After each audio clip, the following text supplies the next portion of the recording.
Hello, good morning everyone. Welcome to day 4 of reInvent. So just a quick note, I know you guys saw the session title about building intelligent agents. The punchline is, this is still the same session. It's just, I put the answer like right there. Just to queue up really quick, this session is going to be a little bit more educational and less specific about how to apply MongoDB and Voyage for building agents. I encourage you guys to come hit me up. I'll be outside the hall to answer any questions, and also we have a team that's at the booth where we can do a more in-depth demo.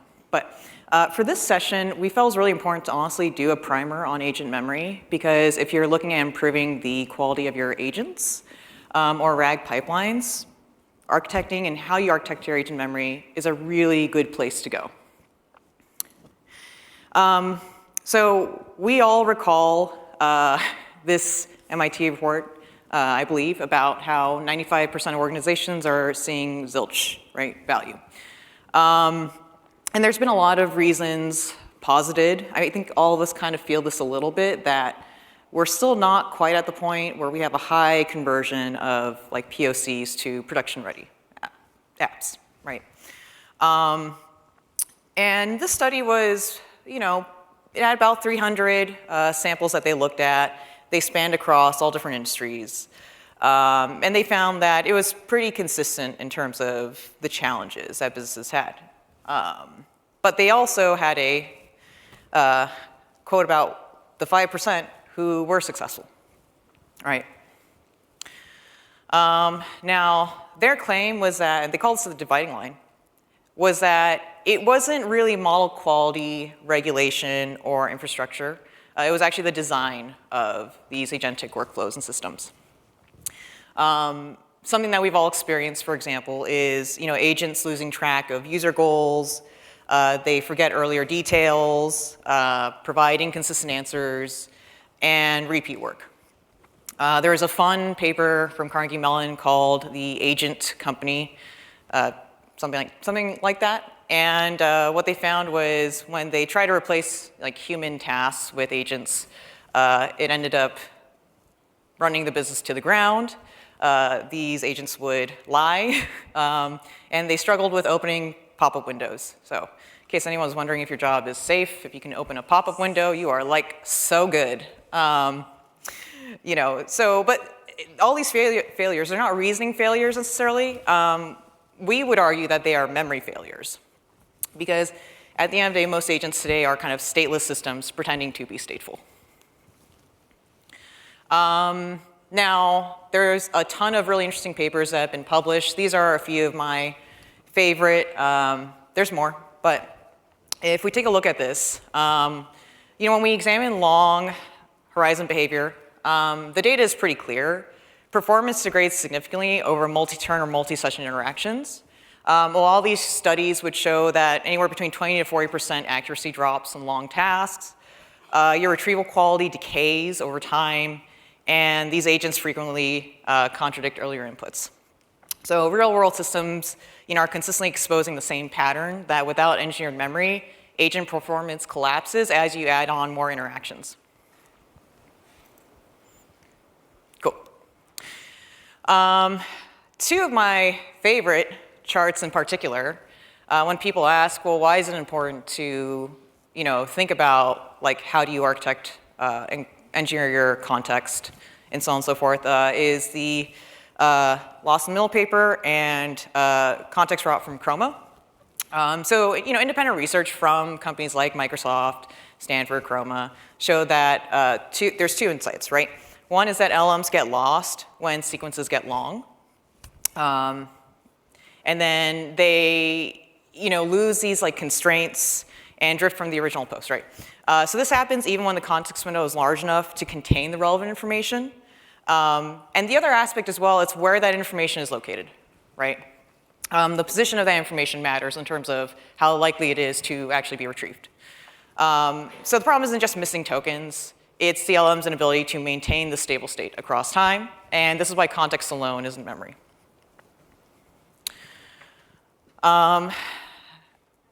Now, the cost of poor memory engineering is these systems become expensive, unreliable, and unscalable. And I'll dig in a little bit deeper into why you can't just get a bigger LLM to kind of solve this problem. And there is a cost, right? Because when users are using your product, whether it's internal users or external users, they eventually start kind of losing trust. Like getting that experience of your early POCs is really, really important. Because eventually, sometimes like you just don't get that second chance. Now let's dig in a bit to the MIT report where they said that the issue is really, once again, it goes back to most AI systems do not retain feedback. They will not adapt to context. And they generally don't improve over time, which is why you have like $20, $200 consumer apps are consistently beating out $20,000 to $80,000 enterprise implementations. Some of these implementations are even more expensive. So that's why we kind of wanted to dig into this primer a little bit, because I work with a lot of our customers. Some of them are more like cutting edge, like AI native startups, but a lot of them tend to be more enterprisey customers who maybe have legacy systems. They're not AI native, but they would like to be AI fluent. And they tend to kind of circle around some of the same questions in terms of, well, can't we just use a bigger LM? Can't we just, throw money at the problem? And it's like, no. Eventually, you have to throw engineering, good engineering, at the problem. Now, let me just sort of refresh everyone on what are the limitations of LLMs and relying on them for everything. And this is really important because, once again, I do get questions about like the usage of LLMs as embedding models, things like that, and they are different. But let's talk about LLMs, right, which are the core reasoning brain of most agents. So there's 3 limitations of LLMs. So LLMs are powerful reasoners, but they are fundamentally limited when it comes to memory and knowledge. For example, we all kind of know that they only store information in their parametric memory, i.e. their model weights, the stuff they were trained on. So they can't learn or accumulate experience after training. The other aspect as well is that their context window is temporary, so anything outside that window disappears immediately after a generation, unless you have saved it someplace, you've persisted it. And critically, LLMs have no notion of persistent state across turns or sessions unless you build that. Now, can't you just get a bigger boat? Can we not just expand the size of LLMs? And many teams try to fix the issues that they have with agents by just getting an LLM with a bigger context window. But larger windows arguably don't function as memory. You could say, like, well, I've trained more data into the LLM, so does it not have more knowledge? Yeah, it does. But let's think back again to the charts that we saw earlier, right? Which is one, the longer your context gets, you still have that positional accuracy and retrieval problem. And then the other thing as well is, my favorite saying in the world, a 1 million token context window does not equal reliable performance at 1 million tokens.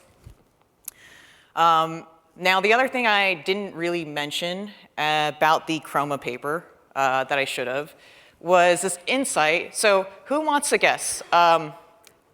Throw up your hands. I'm going to toss some numbers out. The percent of the effective context window that you have for, let's say, a 1 million token LLM. Who here thinks you get to use like 80% of the LLM? What about 60%? Saw like one hand. 40%. Yeah, okay, what about 20%? Awesome, split the middle. It's like someplace in between. It's like 20 to 30%. That's actually the effective context, like tokens that you get to use for an LLM. Because, let's go back to this, right? Let's think about this again, right? That earlier chart where I showed that input-output into the context window, right? That's kind of how we think of LLMs. But what you don't see is all the junk that gets added into the context for tool calls, system prompt information, all that good stuff. Now, we can solve this historically as human beings. So my background is actually in anthropology. I did not study computer science. I was late to the game. But it's shocking how many of those concepts in anthropology, the study of humans and how we've evolved as a sociocultural group of animals, applies to generative AI. Who knew, right? So here's the thing, right? Humans, we've always extended our intelligence by building external memory systems. For example, we had oral traditions in writing. We came up with books and libraries and archives, partially as a way to further persist whatever information we had, but also to share and collaborate that information. And then we had the internet. Oh, what a great time. This was fun, right? So these are all essentially exocortices that we've built so information can persist beyond our short biological memory limits. We can kind of think of civilization itself as humanity's externalized long-term memory. It's a system for storing knowledge, organizing it, transmitting it, and letting future generations benefit from past experiences. So once again, we figured out the answer to how we give agents the right knowledge at the right moment and to preserve what they've learned over time. And AI agents need the same thing. The LLM is the reasoning engine like the human brain, but the memory system is the exocortex that holds durable knowledge, experiences, and state. Now, one of the biggest misconceptions today actually is treating context as memory, and I want to dig into more about how those are actually kind of different, and also how they work together, right? So it's helpful to kind of just baseline on what a context window is, what context is, and what kind of goes into it. Going back to the question about the effective percent of your of a 1 million model that you get to use, right? So context is the information assembled for an LLM call, right? It's the fixed amount of text or tokens that an LLM can process in a single interaction, essentially the LLM's working memory, right? And this is true also if it's a multimodal model as well. So it's what exists for that moment. So agent memory. This is our definition of agent memory that should be similar to what other people have said. And that is, agent memory is persistent memory management systems that transform stateless AI agents into intelligent entities capable of learning, adapting, and maintaining continuity across interactions. I apologize, guys. I've done 3 talks this week and booth duty. My voice is kind of dying. So apologies once again. So memory is durable. It persists across turns, sessions, and tasks, and it can evolve as the agent interacts with the world, depending on how you architect it. Now, let's talk about the relationship between, let's introduce the idea of the relationship between memory engineering and context engineering, right? So they do work hand in hand. We're not saying only build memory and neglect context engineering.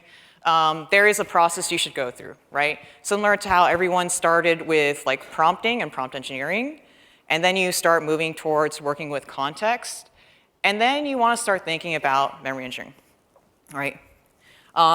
So retrieval builds context, but retrieval does not create memory. For memory, you need writing, storage, summarization, embedding, and evolution over time, right? And this is all instructions, tools, knowledge, all that gets dumped into the context window.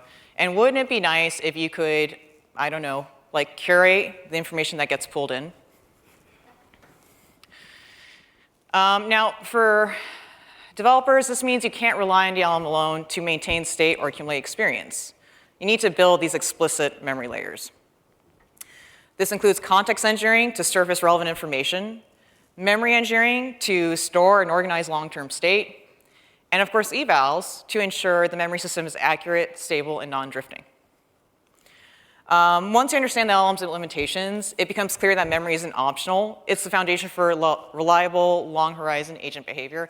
And I would posit to argue that the more you're willing to invest in your context engineering and memory engineering practices, the more freedom and autonomy you give yourself as a developer, as a development team, to not constantly rely on, for example, a frontier lab creating the next new model, right?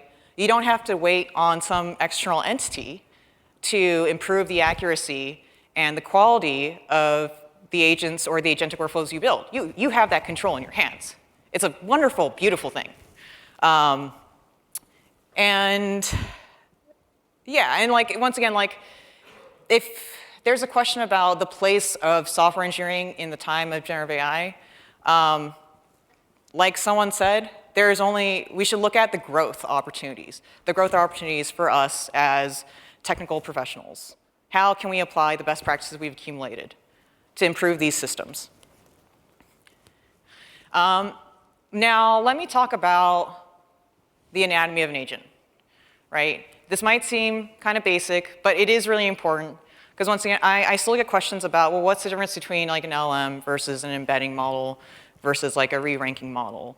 You know, like, what if we get to the point where we have a super, like, insanely amazing large model? Can we not just drop that in and replace it?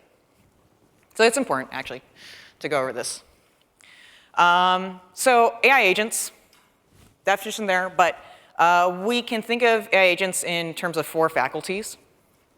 The first one is cognition, which is where the LLM plays a role. The second is action, which is provided by tools. The third is perception, which is like inputs, essentially. And then finally, memory in terms of short and long term. Now, to be clear, an LLM becomes an agent when it's embedded in a loop where it can observe, think, act, and update its understanding of the world. So instead of just generating text, an agent performs these structured reasoning, calls tools, and manipulates external systems to a certain degree. Depends on how risky you want to play.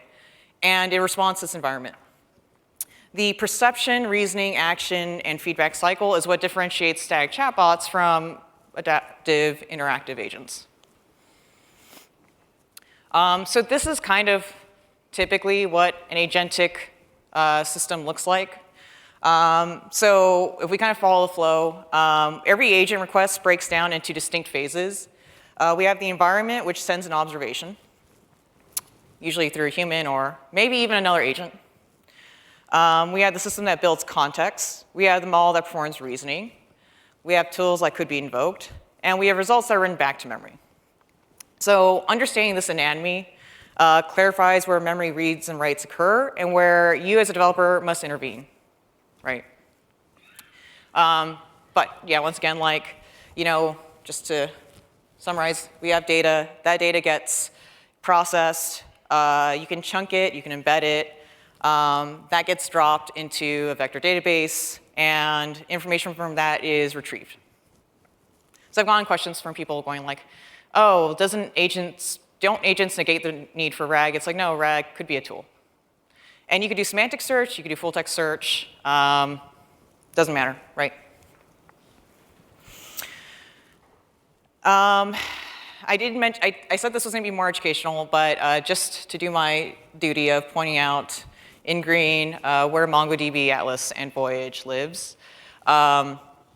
So modern agents rely very heavily on tool use, calling APIs, databases, code execution, search systems, external services.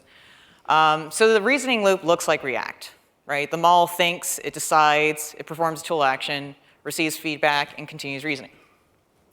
Now, where MongoDB fits, right, is we provide an operational database, we provide a vector store, and your agent, for example, would interact with that vector store with embedding models provided by Voyage, and with, for example, retrieved documents being rescored through our re-ranking models. And we also have an MCP server. Let me kind of continue on, because I'll drive you guys to what memory types actually mean. Now, we've talked about like agent, right, single one. And now we have like multi-agent systems, right, which are basically just collections of agents, which means a couple things. The same problems of single agent still apply. But then you also develop kind of new problems, namely around coordination of these agents. Now, we would argue that these coordination problems could actually be solved by a good shared state that these guys can access. This shared data substrate, you could say, which keeps all agents synchronized and prevents reasoning drift. Now, what, for example, does short-term memory look like? It could look like persisting checkpoints in MongoDB. So for example, we have an integration with LangGraph, where if you want to build like an agent or a multi-agent system, you could essentially persist the short-term memory as a checkpoint through the MongoDB saver. And the fun part is the way to check that it's working is you run the agent chain once, and then you go and you delete these checkpoints, and you ask the agent, what did we talk about? And it'll say, hello there, good ma'am. I mean, maybe not. It'll say, hello, how are you? I don't remember. So yeah. So agents need a way to take snapshots of their state, what tools they've called, what steps they've completed, and what their current objectives are. And so essentially, as each step or node in this graph is executed, new checkpoints containing the checkpoint ID and the thread ID that it belongs to would be written to MongoDB, or any database provider, right? But that's essentially how these checkpoints work. Dang, that did not turn out well. But nevertheless, this just goes back to reinforces the anatomy of an agent. And also the 4 characteristics that we kind of want our agents to feel like and what users expect. Namely, that agents are reflective. We've mentioned this several times. That they're interactive. That they're reactive and proactive. So rather than you having to prompt them for every little bit, they give you a little bit more. And some level of autonomy, although this is questionable in terms of where you individually would want to set your autonomy level, right? There is a lot of talk about fully autonomous agents, but in my experience, most companies don't want that. What they want is what we call almost like a level 2, level 3 agent, where you have a mix of some determinism, and then in key areas you might have some non-determinism, but even then it's people are really not, in my experience, building fully autonomous agents. I'm so sorry, you guys. It too is feeling the day 4 reinvent energy. All right, but understanding where each memory layer fits is key to building these stable agents. And each type of memory solves a different class of problems. So we'll build on this in the next act as we move from context engineering to full memory engineering, what that looks like. Also, you can connect with me after the session and on LinkedIn, and I will send you these slides. And they will be very pretty. OK, so we've described the anatomy of an agent in a multi-agent system. We've outlined the problem of why LLMs misbehave. It's helpful to actually talk about some application patterns, right? Specifically to explain how different agent application modes would shape the memory requirements. So an application mode describes how an agent interacts with this environment, its operational rhythm. Each mode drives very specific memory requirements. And no matter what the industry is, their use cases can be clustered into a few recurring patterns. And we call these application modes. Now, these are the 3. Feel free to take a picture if you'd like, especially since the formatting on this is much nicer. So I'll just kind of talk through them a little bit. But the 3 key modes are assistant mode agents, which typically need conversational continuity. You have workflow mode agents, which need step-by-step procedural recall. And autonomous or multi-agent systems, which need shared memory to coordinate decisions. And for everyone, that's a deep research agent, typically.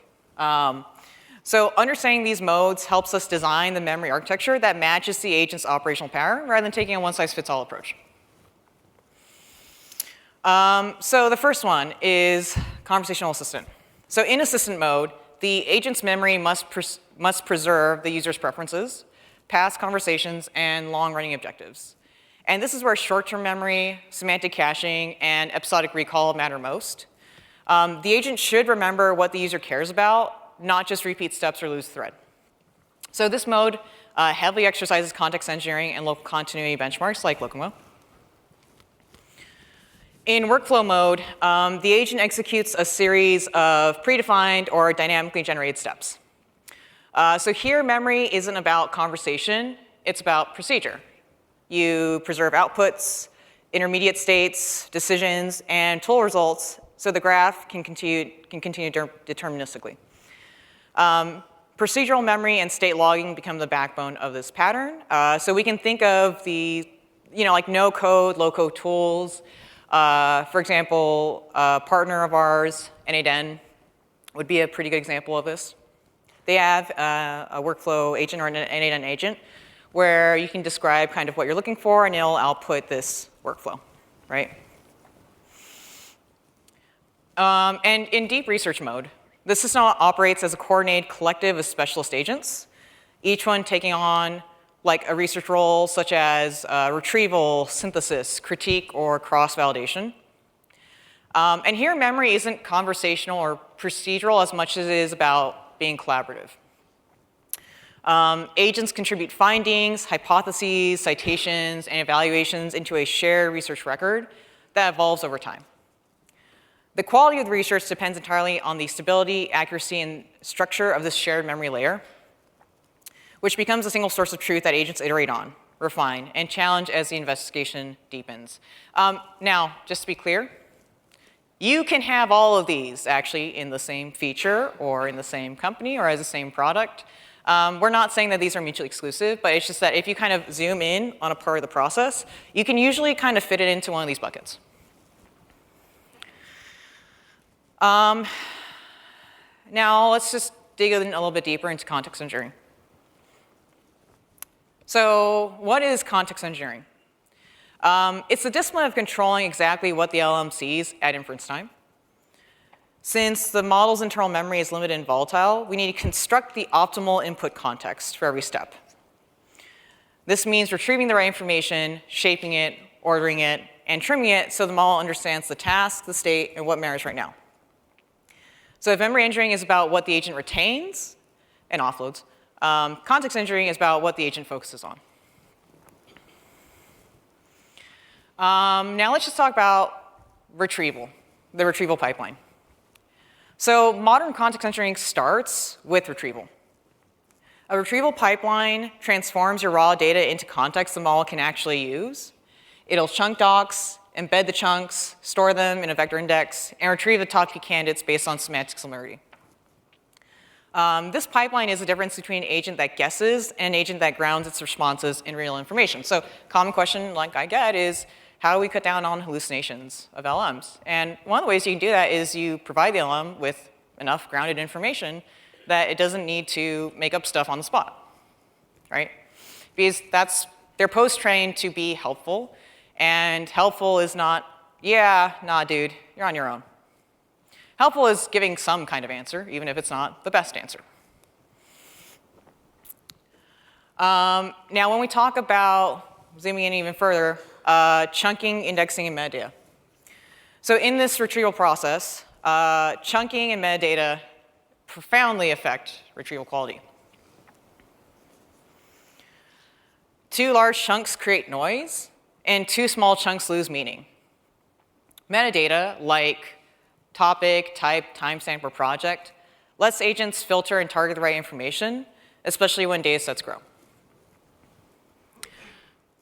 And this becomes really important, right? Because, for example, if you're exposing a certain number of tool calls to an agent, and there's no description about what those tools actually do besides the name, yeah, it's not going to do very well. You got to help the agent help you. And this is also where retrieval precision either succeeds or collapses. So one powerful technique that the Voyage team has researched and looked into, they released a model called Voyage Context 3, is contextualized chunking or contextualized context.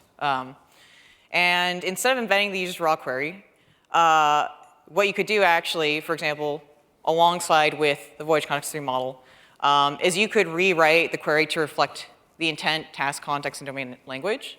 And this process will dramatically improve retrieval quality for long horizon tasks. Now let me dig in a little bit deeper, actually. So what are some additional ways that you can improve the quality and performance of your agent? We've talked about we dug in a little bit about the embedding and chunking process. But there's stuff that you can also do on the query level, right? So one thing you take a look at is query augmentation. And this is a process of improving a user's raw query before retrieval happens. And the goal is simple. Make the query better aligned with how knowledge is stored so the agent retrieves richer, more relevant information. And there are 3 major families of augmentation. So the first one is query rewriting. And this is where the model restates the question more explicitly, adding missing context or clarifying intent. The second one is query expansion. And this is where the model generates multiple variants of the same question using synonyms, related terms, and alternative phrasings to increase recall. And finally, you have query decomposition, where a complex multi-part question is broken into smaller targeted subqueries that can be answered independently. Together, these techniques dramatically enhance retrieval quality, and they can reduce hallucinations because you have a clear question, you get a clear answer. And they can help increase grounding. Combine this with improved retrieval, and you're in a good spot so far. Now, how do you know that your efforts in context engineering are working? Now, context engineering isn't guesswork. You can measure it. And to evaluate or to validate that retrieval is genuinely helping the model, we need to evaluate 3 things. The first one is how relevant the retrieved context is. The second is how well the LLM actually uses that context. And the third is whether the context supports multi-turn reasoning. And this is where you might hear of benchmarks like context bench, CRAG, RAG truth, and Locomo come in. CRAG is actually more of a technique, but there are some data sets that are used for evaluating it. So each of these data sets and benchmarks will test a different dimension of context quality. Now, common retrieval metrics are still very useful, actually, in terms of evaluating context engineering efforts. And it's helpful to just kind of talk about these before we get into more advanced metrics. So precision at K, recall at K. Precision at K measures how much of the retrieved context is actually relevant, and recall at K measures how much of the important context we successfully retrieved. So high precision reduces hallucinations, and high recall ensures the agent gets all the necessary evidence. And balancing the two is the foundation of good context engineering. Some people a lot of people will actually use harmonic mean, F1 at K as well. And it's a single metric that attempts to capture the trade-off between these two. Now, I'd mentioned some benchmarks and some papers and evaluation data sets. So a little bit more information about these 3. So evaluating retrieval isn't just about the embeddings alone. You need to validate the entire retrieval pipeline. And benchmarks help us understand whether the embedding model encodes the right semantics, whether our re-ranker is improving grounding, and whether the system retrieves consistent context across multi-turn interactions. Now, the 3 I've listed above, just a quick summary of each of them. So context bench measures retrieval accuracy across different task categories. CRAG evaluates grounding and hallucination under realistic workloads. And Locomo stresses the retrieval system over multi-turn dialogues to test context stability over time. So when you hear these guys mentioned, this is what they are used for. But arguably, when you are doing evals, in terms of what is working for you guys, you should test on your data, because performance on benchmarks does not always correspond to real-world performance for your production systems. Now, getting into memory engineering, because essentially that's what talk of this is about. This is where I've been driving to. So let's define what memory engineering actually is. Now let's go back to this one. So memory engineering is a discipline of designing the systems that allow these agents to accumulate experiences, retain knowledge over time, and develop continuity across stacks. There's a collection of methods that churn these raw agent interactions into structured, retrievable, durable memory objects, so the agent becomes smarter with use. Memory engineering is about ensuring the right information is available later, persistent in clean, structured forms. Whereas context engineering is about retrieving the right information now for the agent. So let me talk you through the hierarchy of memory types that we've been seeing for our users, for our customers, and that also have been talked about by various researchers. And when we talk about memory for agents, we're not just referring to like one thing. There's kind of three types. There's short-term memory, long-term memory, and shared memory. And these are kind of like the three core layers. So short-term memory is the agent's working space. It's the information that's held inside the reasoning loop for the current step or immediate sequence of steps. It helps agents stay focused on the local objective. Long-term memory is durable knowledge stored outside the model, enabling the agent to remember facts, decisions, experiences. And finally, in multi-agent systems, we also introduce shared memory, the global layer that every agent reads and writes from, ensuring coordination, consistency, and collective progress. So these three layers will form the backbone of most reliable agentic architectures. Now, we do get a lot of questions about, okay, well then how does data and how do these interactions become memory? So for an interaction to turn into usable memory, it must move through a transformation pipeline. And the sequence looks like this. First, you have kind of raw inputs, right? Which is the queries, actions, docs, and observations. These are transformed. They can be summarized. They can be extracted. They can be embedded and or normalized into a structured format. They're stored. They're persisted in the right collection or memory table. Conversations, long-term knowledge, personas, tool outputs. And really, this is kind of like a circulating set of stages, right? We index it. We make it searchable with vectors, metadata, and keys, so it can be accessed later. And then retrieved. We surface it at the right moment to influence for future reasoning. So this loop, the input, transform, store, index, retrieve, is the moment when data becomes memory. If you skip this lifecycle, you're not really building memory. You're just kind of like accumulating logs, which are still a very crucial ingredient, right, for building long-term memory. But memory engineering, at the end of the day, it's intentional. You need to decide what matters, compress the rest, and make everything else retrievable. Now let's just talk a little bit about the steps in a memory lifecycle. So once you understand the types of memory an agent needs, the next step is building the memory lifecycle, that operational pipeline that we talked about that creates memory and ensures agents are RBC, reliable, believable, capable.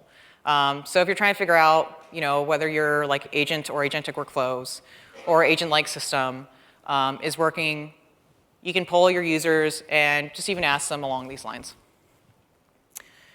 You can also, for example, curate your own eval data set and essentially try to create kind of measures or calculations that can capture these things. Now let's just talk about like a little bit deeper into the stages of the life cycle. So the life cycle, like we talked about, it's you write, transform, summarize, embed, store, index, and retrieve. So this loop kind of always needs to run continuously because you need to ensure that the memory is always up to date and reflects kind of the current state of all interactions. Now the first thing is consolidation summarization, right? What is that? So consolidation is a step where noisy raw interactions become structured high-signal memory.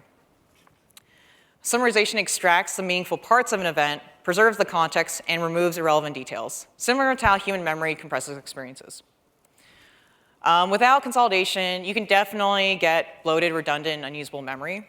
Not everything's important, right? When we're, for example, interacting, talking with an agent, there's definitely been times where I've had to have the agent like rerun its runs because the answer it provided was not satisfactory. Does the agent really need the context from all those times that it failed? Or could we structure it so that it just gets like the gist of all the times that it succeeded? And it can continue along that path. Now, something that most of my family would argue I am amazing at is intelligent forgetting. So good memory systems don't store everything, they store the right things. That's what I tell my husband all the time. So with intelligent forgetting, what that means is removing low value, outdated, or overrun information so the memory stays coherent and efficient.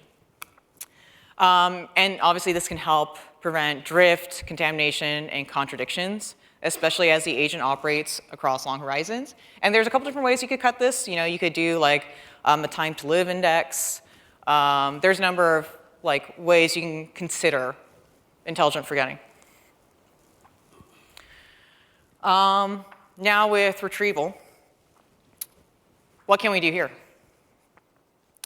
So even the best engineered memory is useless unless the agent can find, rank, and select the right pieces at the right time. Retrieval determines whether the agent's next action is grounded in relevant history, past successes, domain knowledge, not just whatever text happens to be in the prompt. And this is also where most memory failures actually appear, not because memory wasn't stored, but because it wasn't retrieved intelligently. So for example, I was working with a user/customer. They were building a no-code, low-code agent, right? And they were like, yeah, we have to expose like 100 to 200 tools at runtime to our agent. And they're dealing with two things. They're doing that with massive tool exposure, and they were also dealing with the cold start problem, which is a user comes to their app, and the user needs to build some kind of workflow, right? Let's say, for example, the workflow is I'm a ride-sharing app, and I need to onboard new drivers in the state of New York. I need to make sure they have the background checks, all that good stuff. And the poor like HR, IT employee has this like blank window, 100 tools and 100 different nodes they could call, and they're like, where do we begin? And so there are two ways we could kind of solve that, right? So we go back to some of the stuff I described. One way was servicing up only like 20 tools at runtime. But it's like the 20 most useful, relevant, specific tools or nodes for building that workflow. And the way you can do that is you can have good tool metadata, and you can perform semantic search. You have that user query or prompt, and you can essentially go find all the tools that are relevant for ride sharing, that are relevant for driver verification, all the good stuff. And the second way we had also potentially tackled it was something I had learned actually when I was at MailChimp. I was working as an MLOps engineer there, and we were first deploying an agent to help small, medium-sized business owners create email marketing campaigns. Same deal, they have a blank window. They have no idea what they should put down there. So one of the things that we did, and that one of our partners, N8N, is amazing at, is we create templates. Now at the time, we were dealing with like hidden Markov chains to kind of do this email sequencing. But that was one of the easiest things we did, was we curated like a library of high quality templates. And essentially the user would come in, they'd put in their, what their need was. That workflow template would get serviced up. And then, so rather than the agent kind of recreating everything from scratch, what they could do is they could just iterate on that existing template with the agent and figure out what did or didn't work, right? So a lot of these techniques we're applying today to help a lot of our users. And it's really helpful to kind of think about, right, when you're working on your own agentic applications. Now, I showed you that kind of hierarchy. I'll just do a quick deep dive into what each of those types of memory are, just so that you kind of have them in your toolkit. And once again, these memory types and AI agents, these are the categories, right? These are the patterns of memories that you can implement.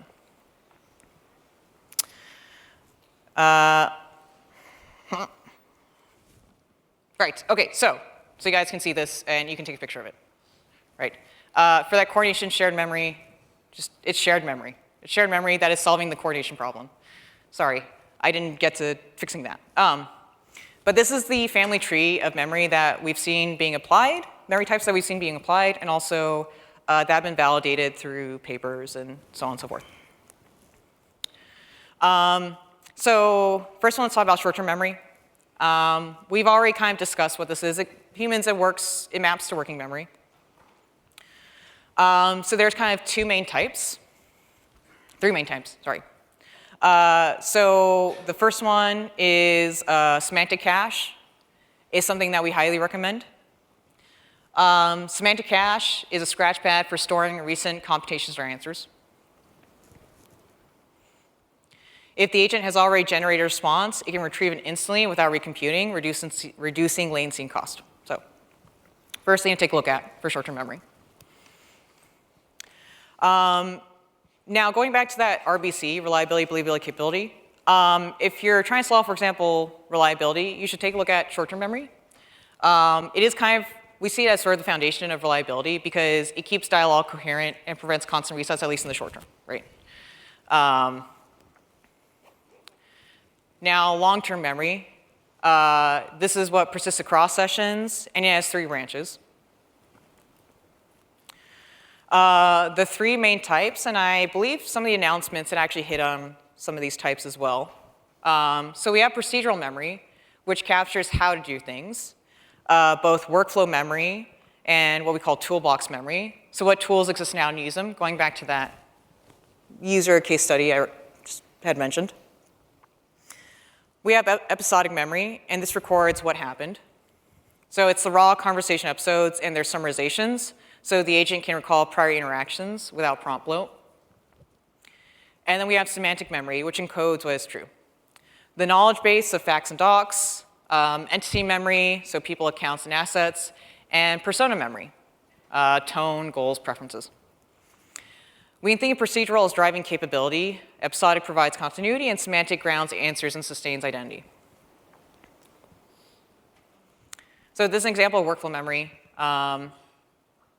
We see that this trail kind of lets agents resume at step 8 of 10 and improve the next run. And finally, just talking about shared memory. Once again, like it's the coordination memory for multi-agent systems. Common workplace where agents write, read, and align.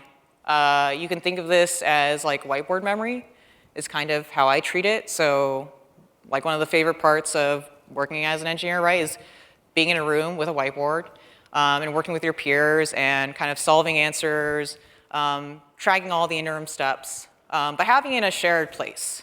And then getting to take a,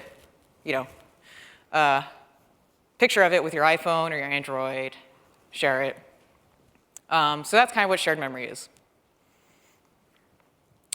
And the thing that's also tricky, right, is this multi-agent memory isn't individual. It's shared across all agents. So this requires kind of strict schema discipline, versioning, and consistency checks to avoid drift or fragmentation across agents, and making also you're taking care of race conditions, right? So once again, if we zoom out, short-term memory is what keeps interactions coherent. Long-term memory carries continuity across sessions, and shared memory enables multi-agent collaboration. So this is the family tree of memory types. Now, just a quick bit, I'm not going to go too deeply into the evaluation of memory systems. We do have a bunch of like technical material on that. But I just want to kind of drop some key terms in your toolbox. Now, I mentioned RBC. This is how we actually define it. Go ahead and let you guys take a snap of that. Now to define it further, when we say reliable, we mean agents that don't lose track mid-task. And memory can help make their reasoning repeatable and stateful. Believable is agents that feel consistent with personas that persist in interactions that adapt. And finally, capable is agents that expand skills over time by remembering tools, workflows, and outcomes, and also maybe a lot of times, introducing things that you, the user, did not expect, that sort of delight. And memory is the through line across all three. This is how you kind of get agents to be RBC. Now, why should we evaluate memory? Because there's been a lot of talk about this, like online. And, you know, memory is not inherently, like, the way you need to apply memory to your use case is going to be very specific. We have talked about those application modes that are very common. We've talked about different memory types. But at the end of the day, you know, like, you guys are the domain experts. If you're kind of building competitive solutions, the competitive solution isn't that you're using the same LLM that every, you know, John, Jane next to you is using, but it's that you're personalizing it with your own unique blend of data, of domain knowledge, and so on and so forth. But these are definitely some of the challenges that you'll face. If, for example, you or your leadership decides we don't need to invest in context engineering or memory engineering, let's just, you know, hit an LLM endpoint, ship it, call a day, and then, you know, Pikachu face when people aren't rushing to go try it. So I'd mentioned some earlier benchmarks and eval datasets, but another two I just kind of want to introduce to you is long mem eval and memory bank. So there are dozens of benchmarks, but if you kind of do the 6 I've mentioned in total, that should kind of give you a pretty good picture of memory performance, from short-term context coherence to long-term retention and belief stability. So long mem eval evaluates long horizon memory retention across many steps or sessions, and memory bank tests structured versus unstructured memory retrieval. Now, if you're doing the memory engineering thing and context engineering thing really well, ideally you should not experience these things, right? The 4 horsemen of memory failure. And, you know, just a quick summary, right? Drift occurs when these memory summaries evolve away from the source truths. Overload happens when memory becomes too noisy or too large for retrieval to be effective. Overload happens when memory becomes too noisy. I'm so sorry, guys. I'm tired. Fragmentation occurs when related memories scatter across the store and can't be assembled coherently. And contamination is the most dangerous. It's when incorrect or corrupted memories enter the system and propagate into future using. So these are kind of the 4 horsemen of memory failure. If you see them, or if you see this behavior, then you know that you can take a look at, for example, how you can architect your memory pipeline, your context memory pipeline, and also what are the memory patterns you can use for your application modes.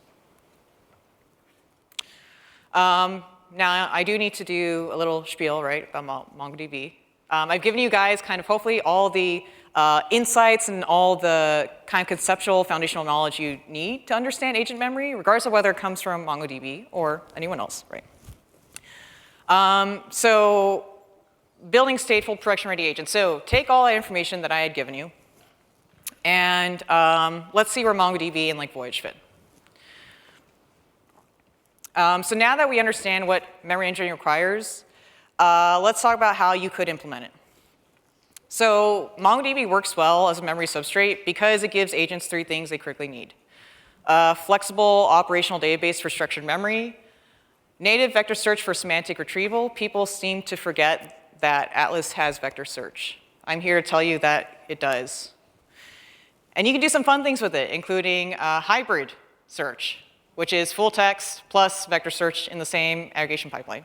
So cool. And the third thing is high-quality embeddings and re-ranking models through Voyage for accuracy and grounding. So instead of stitching together multiple systems, MongoDB lets you unify long-term memory, semantic context retrieval, and agent state in one place. And we obviously have a number of integrations, some with agent orchestration frameworks, but others with libraries like Mem0.